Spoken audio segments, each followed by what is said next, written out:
नमस्कार, आप देख रहे हैं इंडिया डेली का सोशल मीडिया पेज। मैं हूं आशीष सिन्हा। एक देश एक चुनाव को लेकर जेपीसी की आज एक बैठक हुई। बैठक संसद परिसर में हुई जिसमें तमाम मेंबरान जेपीसी के थे, इसके अलावा कानून के जानकार थे। अब सवाल ये उठता है कि क्या 2029 में एक देश एक कानून लागू हो पाएगा।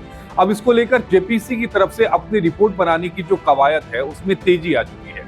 हालांकि इससे पहले भी पिछले महीने जेपीसी की एक बैठक हुई थी, लेकिन आज की बैठक के बाद जेपीसी की तरफ से इस पूरे, अगर हम बात करें एक राष्ट्र एक चुनाव को लेकर, तेजी आ चुकी है।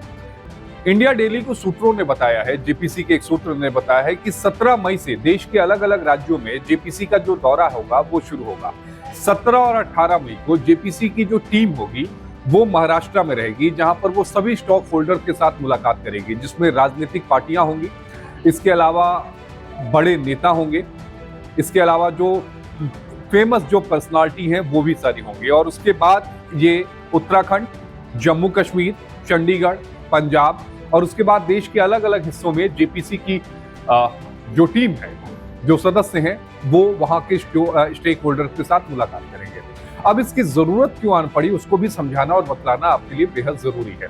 दरअसल जेपीसी अपनी रिपोर्ट तैयार करने से पहले सभी राज्य सरकारों से पक्ष और या फिर विपक्ष में उनके सवाल, उनके जवाब, इन सबको एक साथ संग्रहित करना चाहता है कि किस स्टेट गवर्नमेंट का या किस पार्टी का या किस नेता का क्या कुछ रहा है।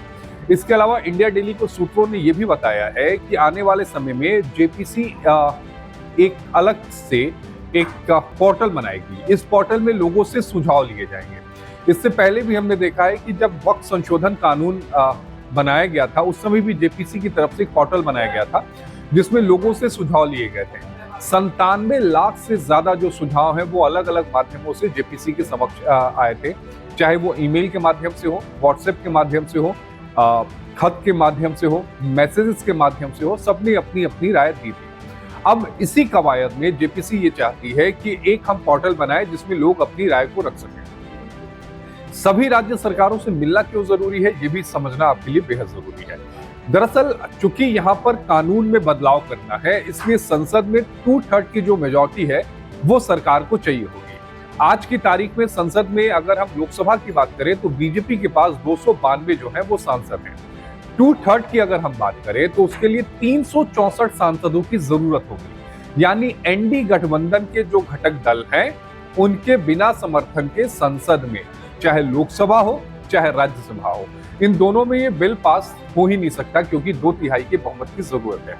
ऐसे में सरकार ये चाहती है कि हम सभी को एक साथ एक पिच पर लेकर आए ताकि इस बिल को संसद में पास कराया जा सके। सूत्र ये भी बता रहे हैं कि इसी साल मॉनसून सेशन में ये जो जेपीसी की जो रिपोर्ट है वो संसद के पटल पर रखी जा सकती है। जेपीसी अपनी रिपोर्ट स्पीकर को देगी और उसके बाद देखना होगा कि क्या इसे संसद की पटल पर रखा जाता है या नहीं रखा जाता। एक और अहम बात इसमें कि ऐसा नहीं है कि हमारे मुल्क में अगर ये कानून पारित हो जाता है तो पहली बार लोकसभा और विधानसभा के चुनाव एक साथ होंगे। 1952, 1957, 1962 और 1967 तक हमारे देश में लोकसभा और विधानसभा के चुनाव एक साथ होते रहे हैं, लेकिन 67 और 68 में कुछ राज्यों को की सरकारों को भंग कर दिया गया था। 1970 में फिर लोकसभा भंग हो गई थी। तो ऐसे में